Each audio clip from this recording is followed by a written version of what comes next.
안녕하세요. 오늘은 다육이 겨울나기에 대한 이야기를 해볼까 합니다. 한 2주 전이었나요? 2주 전에 동영다육이 이야기를 하면서 베란다로 들이는 시기 및 들여서 어떻게 관리를 해야 되는지에 대한 영상을 전체적으로 알려드렸지만, 오늘은 이제 베란다로 거리대에서 키우고 있는 다육이를 베란다로 언제 들여야 되는지 이 궁금증이 있으신 분들이 있을 것 같아 가지고 영상을 한번 더 다뤄보기로 하겠습니다.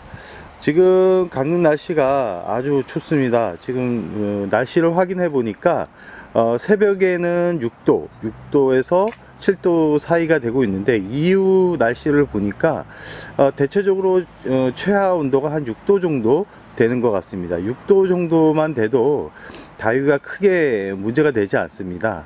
그리고 월동 준비를 하기 위해서 베란다로 다육이를 들여서 이렇게 배치를 하신 분들이 많을 거라고 생각을 하는데, 다육이는 이 찬바람을 많이 맞아야 이렇게 예뻐지는 얼굴을 보여주고 있습니다. 기온차가 많이 나야 되는데요.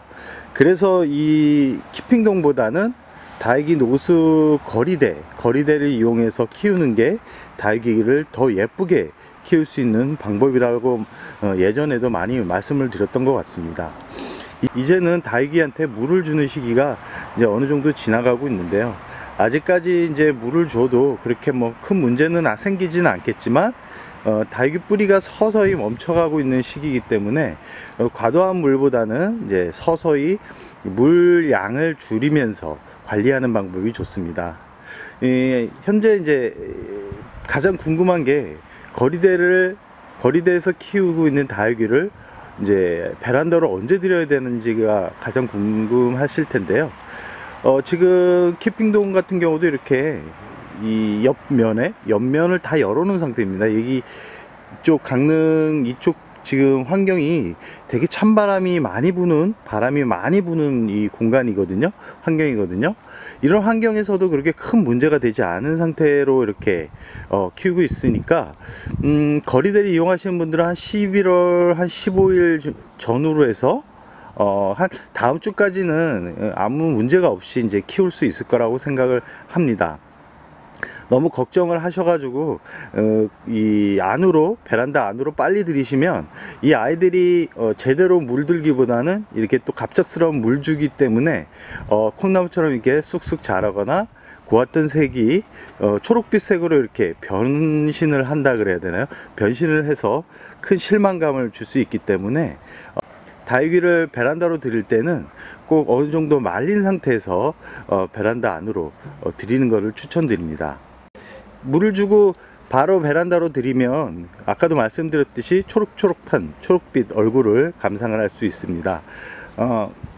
예쁘지 않은 상태로 이렇게 키운다는 건데요. 그런 아이들이 이제 어느 정도 수분에서 이제 화분 속 수분이 마른 상태가 되면 이제 그제서야 이제 서서히 고운 단풍 얼굴을 보여줄 텐데요.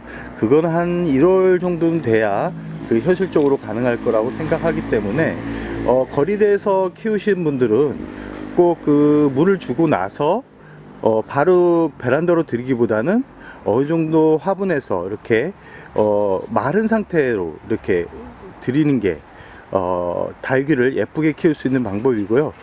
무름병으로부터 해방이 되는, 무름병을 조금이라도 예방을 할 수 있는 방법이기 때문에 꼭 이 베란다로 들 때는 화분 속 환경을 어느 정도 말린 상태에서 들여라 라는 말씀을 드리고 싶고요. 화분을 베란다로 들 때 저번 영상에서 제가 살균제와 살충제 물을 주라고 말씀을 드렸는데요. 살균제, 특히 이제 살충제 같은 경우는 살충제 같은 경우는 나중에 이제 쳐줘도 되는데, 살균제는 환경이 변하기 때문에 한번 예방적인 차원에서 뿌려주는 걸 추천드리고, 이 살균제가 없으신 분들은 이제 예전에도 말씀드렸듯이 목초액을 연하게 타서 이게 스프레이로 이렇게 뿌려주는 정도의 예방을 하시면 좋은데요. 가끔 이제 식초를 희석해서 이렇게 뿌려주시는 분들이 있는데, 식초가 곰팡이에 좋은 건 맞습니다. 좋은 건 맞는데 이 희석 비율을 잘못 맞추면 다육이가 화상을 입은 것처럼 식초의 그런 부작용이 발생할 수 있습니다. 그렇기 때문에 저는 식초를 그렇게 추천드리고 싶지는 않습니다.